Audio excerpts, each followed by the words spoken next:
እስከ 8 ሰዓት ድረስ ደውለሽልኝ ማውራት የምንችልበትን ወይ ካላስተካከልሽ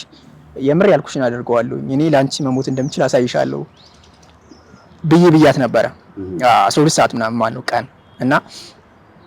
እንደዛ ብያትኝ ስፔስ ገባሁኝ ፋይናል ነበር ነው በሰዓቱ ላጠና ማለት ነው እና ስፔስ ገብቼ እስከ 8 ሰዓት ድረስ ጠብቋል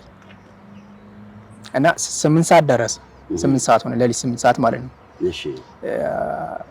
መስከረም 21 ነው አስታውሳለሁ መስከረም 20 ለ21 ማለት ነው ነበረ 8 ሰዓት ሲሆን አልደወለችልኝ እኔ ምንድነው ማድረግ የፈለኩትኝ የምር ምን ያክል አፈቅራታለሁ ምን ያክል እንደማፈቅራት ማሳየት ይችላልኝ የሚለው ነበር ማሳየት የፈለኩኝ እኔ ተመልሼ ምን ይሰማታል ምን አይሰማትም የሚለው ነገር በሰዓቱ አላሰብኩኝም ነበር ግን የኔ ዋና ትልቁ ዓላማዬ በቃ ምን ያክል እንደምወዳት ምን ያክል እንደማፈቅራት እንድታቀልኝ ስለነበረ ምንም አላመነተውም ደውልኩላት 8 ሰዓት ከፈለክ ሙት ነው ያለች በሰዓቱ አዎ